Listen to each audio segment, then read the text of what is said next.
Hello, I am Ravish Kumar. Iran attacks American military bases in Qatar and US President Trump announces a ceasefire, while Israel, even after the ceasefire announcement, still has not implemented a ceasefire in Gaza. Will it be ready for a ceasefire? And under what conditions has this happened? You are taking over the headlines by mentioning the ceasefire, and at the same time, the attacks on Gaza are making a mockery of these ceasefire announcements. So, keeping these things in mind, Trump's ceasefire announcement as the new messiah of peace should be viewed accordingly. At the moment, their announcement has made it difficult to determine whether the attack on the American military bases at El Udeid in Qatar is the bigger event or Trump's ceasefire announcement. Everyone was waiting to see if, after Iran attacked the American military base near Doha in Qatar, the US would launch a fierce counterattack on Iran, making it difficult for Iran to survive. But instead, Trump started talking about a ceasefire and using the language of ending the war. Will there really be a ceasefire? It is being speculated based on Trump's statement that the war will come to an end. People are saying that it's just empty talk, but after Iran's attack, Trump didn't say that now it's time to prepare to face American fighter jets. Instead, he said that by attacking, Iran has just vented its anger from its own system. A few hours after the ceasefire was announced, Trump told both countries that the ceasefire had begun and not to violate it. But not even 3 hours had passed before news started coming in that the ceasefire been violated. Israel accused that missiles were launched by Iran which were headed towards Haifa, but they were intercepted. However, Israel also said that it would give a strong response to this attack. On the other hand, Iran's foreign minister has stated that we carried out attacks only up until the very last minute before the ceasefire began, meaning we did not attack after that. Trump seems remarkable in this matter. He was the first to announce the ceasefire between India and Pakistan, and now he is also announcing the ceasefire between Iran and Israel. He is congratulating both countries, saying that Israel and Iran have agreed that there will be a complete ceasefire. 6 hours from now, Iran and Israel will gradually reduce their attacks, and within 12 hours, the war will be considered over. Iran will officially begin the ceasefire, and after 24 hours, this 12-day war will officially end. The world will salute this. However, there was no ceasefire within 12 hours. Reports are coming in that Iran and Israel are carrying out fierce attacks on each other. But Trump has made statements about the ceasefire 3 times. In his second statement, Trump said that Iran and Israel had come to him for the ceasefire. On Tuesday morning, Trump wrote that both Israel and Iran came to him almost simultaneously and said they wanted peace. He immediately understood that the time had come. The world and the Middle East are the real winners. Both countries will see immense love, peace, and prosperity in their future. They have much to gain, but if they stray from the path of righteousness and truth, there is also a risk of losing a law. The future of Israel and Iran is uncertain and full of possibilities. May God bless both of you. Amid ongoing attacks between Iran and Israel, the claim of a ceasefire and saying that both came to him did Netanyahu also go. This adds a dramatic flair to Trump's statement, but it also makes its credibility a bit questionable. Even so, the fact that both went to America makes one eager to know more. Trump's statements are always different from those of other world leaders. In 6 hours, the attacks will decrease. In 12 hours, there will be a ceasefire, and in 24 hours, the war will end. Some people also suspect that perhaps there has been a regime change in Iran. If Trump has congratulated both Iran and Israel, it must mean something. He has said that the patience, courage, and wisdom of both should be praised. He has also given this war a name. The 12 days war of 12 days that could have lasted for years and destroyed the entire Middle East, but that did not happen, and it never will. May God bless Israel. Iran's foreign minister Abbas Araghchi publicly stated that he has no knowledge of any agreement. No such agreement has taken place. However, if the Israeli regime, which is carrying out an illegal attack on Iran, halts its assault by 4 a.m. Tehran time, then we also have no intention of taking retaliatory action after that. We will make a final decision about halting our military operations later. This is a very significant change. Arakchi did say that no such agreement has been made, but he did mention that they would stop their retaliatory attack on the condition that if Israel stops, then they will also stop. Iran has been saying this from the beginning. Iran's supreme leader had said that we do not accept an imposed peace, nor do we accept an imposed war. You should also remember that when Trump talked about unconditional surrender, Iran made it clear that they would not surrender. America's threats will have no effect on them. But why is this gentleman silent? On the night of the 21st of June, when America dropped bombs on Iran, he started singing praises of Trump. Netanyahu said all sorts of things, went to pray and began to pray for the protection of Trump and America. He thanked Trump for his bold decision. He said this would change history. He said America has done something that no other country can do. So why is Netanyahu unable to speak now? For at least 12 to 14 hours, there wasn't a word from him that Trump, by brokering a ceasefire, has done something no country or leader could have done. After the bombing on the 21st of June, didn't Netanyahu say that both he and Trump believe that peace comes through strength? So this time, whose strength is bringing peace and whose weakening strength is resulting in peace? Is it Iran's strength or America's strength? Or is it because Israel's strength is weakening? Did Trump trap Netanyahu or did he brighten his political future? Trump is posting peace through strength posters on his social media. He announced the ceasefire first, just like the ceasefire between India and Pakistan. So now, will Netanyahu praise Trump? Why didn't Israel immediately issue a statement either welcoming or rejecting the ceasefire? Within 12 hours, Trump made 3 separate statements. Netanyahu will have to speak, but it remains to be seen how he pretends to be the victim. The Guardian newspaper, citing news agency Reuters, wrote that on Monday, Trump personally spoke with Israeli Prime Minister Benjamin Netanyahu. Meanwhile, Vice President J.D. Vance held talks with Tehran. Reuters reported this information based on details provided by a senior White House official. The identity of the official has been kept confidential. According to this, Israel only agreed to a ceasefire once it became clear that Iran would not launch any new attack. Iran also indicated that there would be no further attack. According to Reuters, Qatar played a crucial role behind the scenes in facilitating this agreement. An official informed Reuters that Qatar's Prime Minister spoke with Tehran over the phone to secure Iran's agreement. In other words, the ceasefire was the result of a joint diplomatic effort by the US, Qatar, and other mediators. Qatar acted as a bridge in persuading Iran. It's quite a spectacle.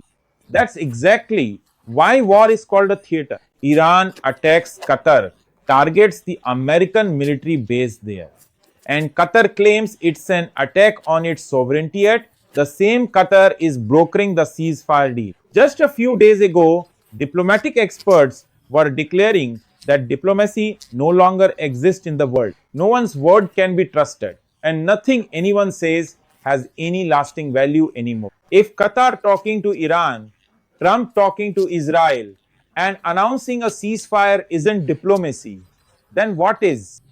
From the very beginning, some experts have believed that this attack would not escalate much further, and that's exactly what happened. People are writing that both Iran and the US informed each other before launching attacks so that the damage would be minimal. You could say that, in a way, this was a rehearsal for peace in the midst of war. The bombings were carried out in such a way that there would be minimal damage. Immediately after Iran's attack, reports started coming in that Trump was not going to retaliate. Within a few hours of the attack, Trump made a statement to that effect, saying that by attacking Iran, they've let everything out of their system. In other words, they've vented their anger, and hopefully there won't be any more hatred going forward. The way Trump quickly announced that there would be no retaliation to Iran's attack, the US would not strike back, has led to a theory that perhaps this was Trump's plan all along to carry out such an action that would actually prevent further escalation. Of the 3 nuclear sites that the US attacked, Israel had already struck 2 of them before, and according to satellite images, reports suggest that Iran had already evacuated Fordo in advance. Now, satellite images are even being shown to raise questions about whether the US actually carried out such a deadly attack on Iran or not. Some people are writing that by launching only a minor attack on Iran, Trump has freed himself from Netanyahu's pressure. Now, they can say that America has attacked Iran, but beyond this, they will not get involved in the war. The opinions of oil experts should also be heard. A group of diplomatic writers said that from the very beginning of this confrontation, the direction of the market has been clear. If there had been a fear of a third world war, the price of oil would have gone above $130 and the S&P index would have dropped by 30%. But the exact opposite is happening. India's market also jumped up by 800 points as soon as it opened. Overall, there is no sign of devastation in the market. Iran had said that it would not accept an imposed peace or an imposed war. So what does this ceasefire mean for Netanyahu? After all, why are both Iran and Israel not confirming it? Why didn't they immediately come forward to announce that a ceasefire has taken place? Who surrendered between Iran and Israel? Now there will be debates about this. Let Netanyahu's move be labeled as a surrender. What will happen to Netanyahu, who secured his political future by attacking Iran? Why did Netanyahu remain silent for 12 hours? Did the person who writes his speeches fall asleep after taking a sleeping pill? On the 21st of June, there was an immediate state and Trump changed history. Is it possible that by announcing a ceasefire, Trump has changed Netanyahu's future? If the ceasefire happens according to Trump, then Netanyahu's plans and power will also come under serious scrutiny. Was Israel able to fight Iran? Did it win? So much was said, even that Iran's supreme leader Khamenei would be killed. He does not deserve the right to live. There will be a regime change in Iran. But did they achieve any of these goals? Netanyahu cannot forget about dropping bombs on the nuclear facility. Everyone knows that Iran's capability to make bombs has not been destroyed. The American bombs did not cause any significant damage to the nuclear plant. In fact, what everyone saw was that Netanyahu, who went to attack Iran, had to start shouting, "America, America," within just a few days. It seemed as if he couldn't last even a single day in this war without America. So, did Trump both listen to Netanyahu and also end up weakening him permanently? We do not have any solid evidence to reach such a conclusion, nor is there any reason. There are only questions. What was clear, however, is that in a direct confrontation, even though Israel tried to dominate Iran, it couldn't hold its ground because Iran never actually weakened. Iran has certainly demonstrated its influence. Even though it may be weak in several respects, it still stepped onto the field and fought. It fought back even when its top military leadership was eliminated. Iran also made it clear to the timid countries of the Middle East that it alone has the courage to stand up to America in this region. Despite all the praise Israel receives, since October 2023, it still hasn't managed to rescue the hostages. To this day, in the name of Hamas, thousands of people have been killed, and the killing continues even now.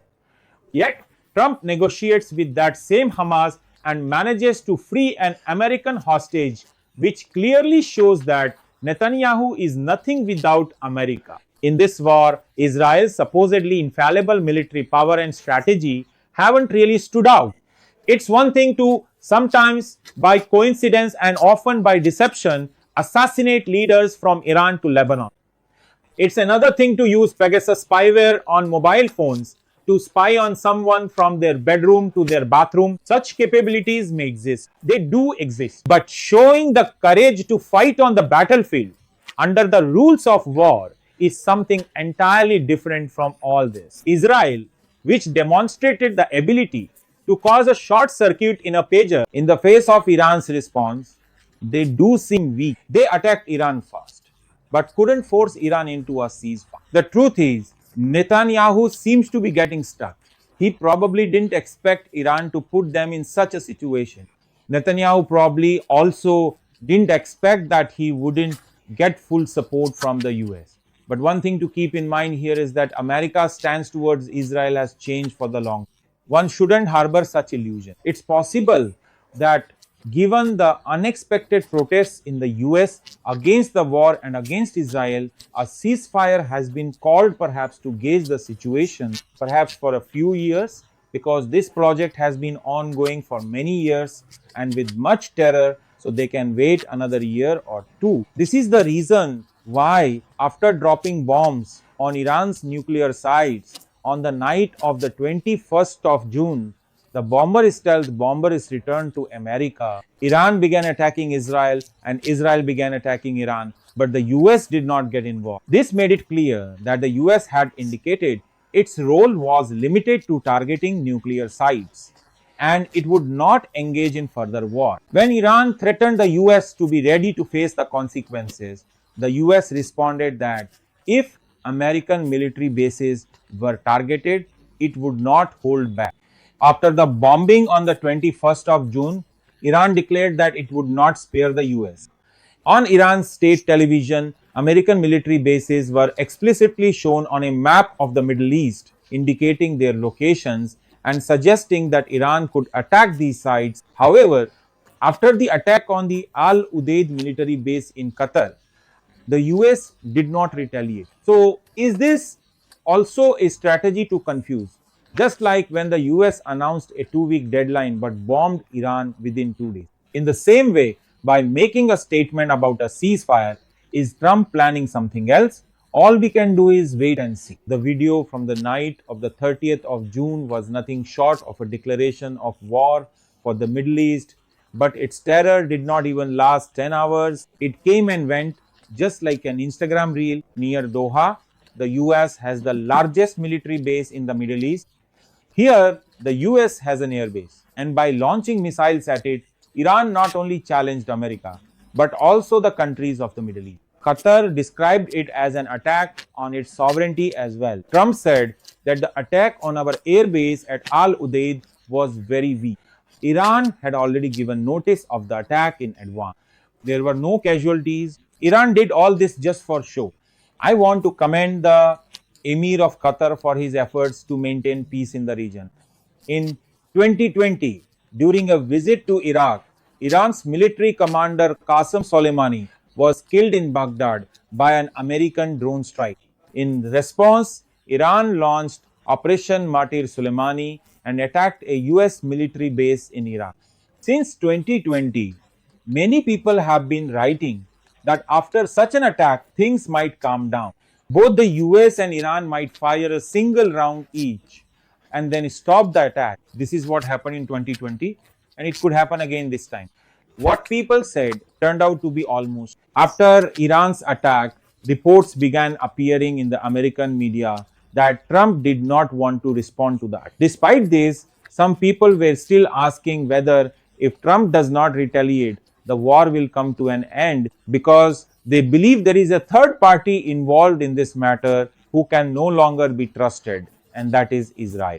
There are also people saying that by attacking Qatar, Iran has taken a huge risk and that America will crush Iran to dust. They must have been shocked quite quickly.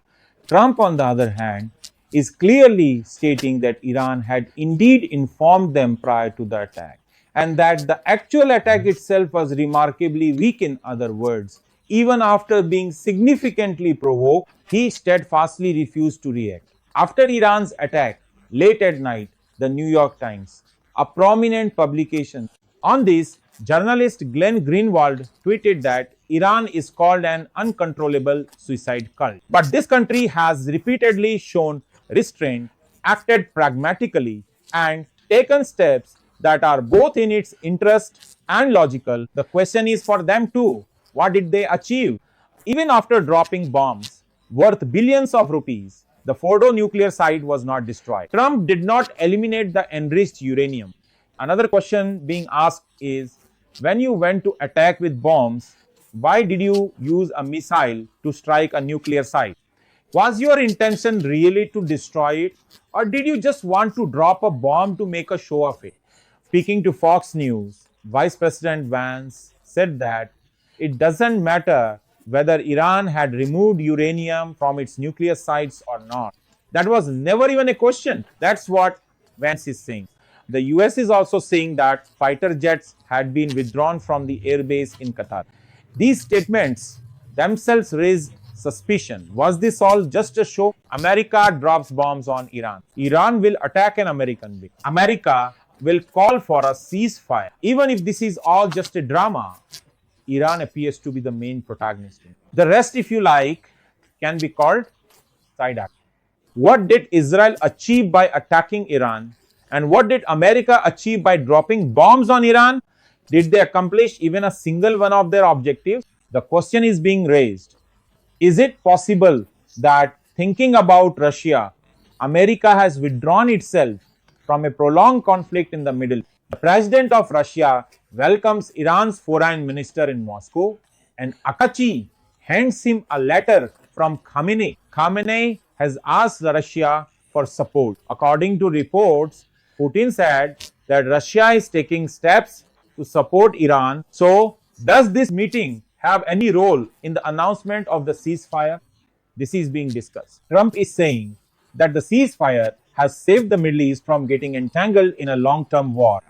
Is it possible that Trump saved America from getting entangled?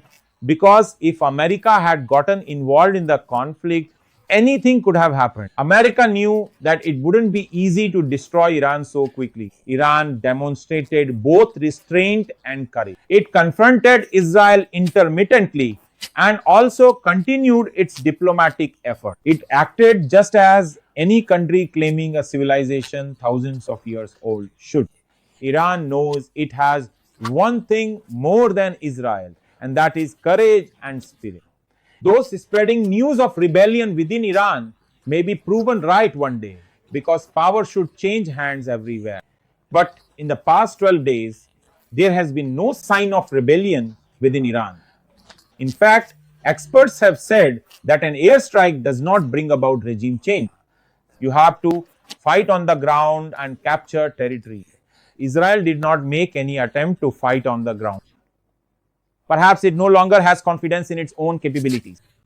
The people of Iran have sent a message that while they may be frustrated with their government, they do not want regime change orchestrated in collaboration with America and Israel. The people also had strong words for these so-called protectors from the West. Those who have been talking about freeing Iran from the current regime were also rejected. They made it clear that you cannot talk about our freedom while bombing us and killing us. In war, it's not just bombs that people speak as well. The kind of conversations that have taken place in this war have been even more impactful than bombs. Listen carefully to these conversations and try to understand the effects of war. Hello, I am Ravish Kumar.